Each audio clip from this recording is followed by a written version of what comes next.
Oke, hai. Selamat datang di sesi Setara Belajar.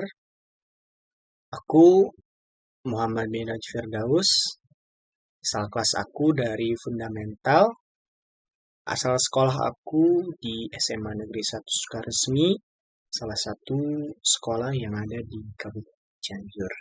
Dan ya, asal kota aku adalah dari Cianjur. Aku adalah seorang gap year tahun 2025. Di sini ada beberapa screenshotan ya dari hasil perjuangan aku selama tahun kemarin seperti itu. Hari ini kita akan membahas mengenai penalaran deduktif. Khususnya adalah silogisme. Sesi ini nanti akan terbagi menjadi 3. Pertama itu pendahuluan, model silogisme, dan contoh dan soal dari silogisme. Langsung kita masuk ke bagian pertama yaitu pendahuluan. Secara definisi, silogisme adalah salah satu penarikan deduktif yang ada di UTBK. Metode ini digunakan untuk menarik sebuah kesimpulan dari dua premis yang ada. Teman-teman pasti sudah tahu ya, kalian pasti sudah tahu gitu. Silogisme ini adalah salah satu penalaran deduktif yang ada di UTBK. Selain dari ponens dan tollens. Dan untuk model silogisme, itu bisa teman-teman lihat ada di sebelah sini. Jika P maka Q maka R, maka kesimpulannya adalah P maka R. Teman-teman bisa lihat, di sini ada bentuk ekuivalensi dari kesimpulan ini. Ini dipakai ketika nanti kalian misalkan menemukan sebuah opsi soal atau sebuah soal yang di opsinya tidak ada bentuk seperti ini. Maka kalian gunakan ekuivalensinya atau kesimpulan yang setaranya seperti itu. Agar kalian lebih mudah memahaminya, kita langsung masuk ke contoh soalnya. Contoh soal dari silogisme. Jika aku rajin belajar, maka aku lulus UTBK. Jika aku lulus UTBK, maka aku akan masuk UGM. Teman-teman perhatikan, ketika teman-teman mengerjakan soal silogisme, maka kalian harus menentukan yang mana P-nya, yang mana Q-nya. Bisa kita lihat, jika aku rajin belajar, ini sebagai P, maka aku lulus UTBK, ini sebagai Q, dan jika aku lulus UTBK, ini kan sama dengan yang ini.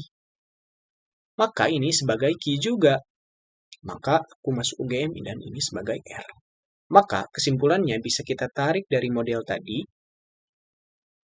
Kesimpulannya adalah jika P, maka R. Jika aku rajin belajar, maka aku masuk UGM. Oke, mudah kan? Kita lanjut ke soal yang lumayan sedikit advance gitu. Aku ngambil salah satu soal dari platform TO, Pahamify. Langsung kita pecahkan soalnya.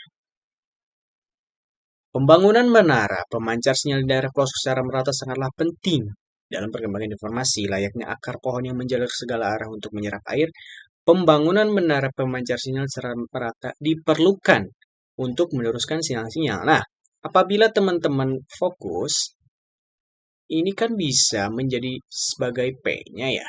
Merata diperlukan, ini sebagai P. Diperlukan untuk apa? Untuk meneruskan sinyal-sinyal digital, ini sebagai Q.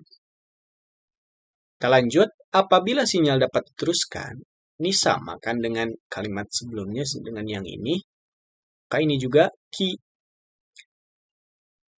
Apabila dapat diteruskan, informasi penting mudah diterima oleh warga di daerah pelosok, ini sebagai R-nya. Maka kesimpulannya adalah P maka R ya dari model yang tadi. P-nya apa? Pembangunan menara pemancar sinyal secara merata diperlukan agar R-nya informasi penting mudah diterima oleh warga di daerah pelosok. Kita coba analisis opsinya. Yang A, warga di daerah pelosok kesulitan menerima informasi apabila pembangunan menara pemancar sinyal tidak merata. Menurut teman-teman, apakah ini benar? Salah ya. Kenapa salah? Coba perhatikan ini kan sebagai P-nya nih. P. Tapi ini ada kata tidak yang berarti menandakan ya negasi. Dan ini adalah R-nya. Informasi penting mudah diterima oleh warga di daerah pelosok. Ini kan R-nya. Dan di opsi itu ada kata yang menegasikannya, yaitu kesulitan. Sementara R yang ini mudah. Berarti ini otomatis negasi R-nya ya. Maka jadi min P maka R. Dan ini salah teman-teman. Teman-teman harus ingat bahwa P maka R itu tidak sama dengan min P maka min R. Karena itu tidak ekuivalensi, tidak setara.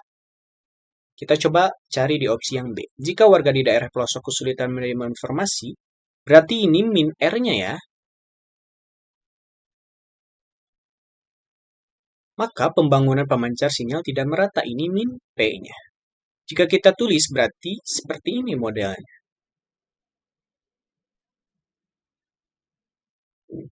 Apakah ini benar? Tentu benar ya.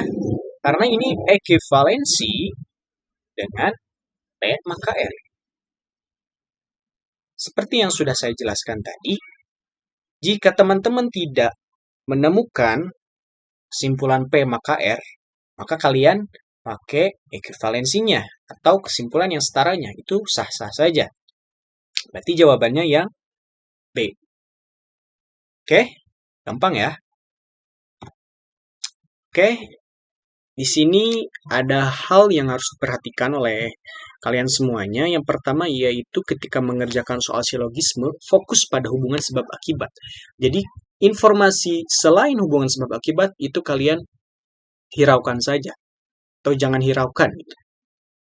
Oke, yang kedua yaitu penentuan premis sebab akibat. Ketika kalian sudah tahu nih mana kalimat yang ada hubungan sebab akibatnya, kalian tentukan yang mana sebagai P-nya atau sebabnya dan yang mana sebagai Q-nya atau akibatnya. Setelah kalian menemukan P dan Q-nya, maka kalian bisa menyimpulkan.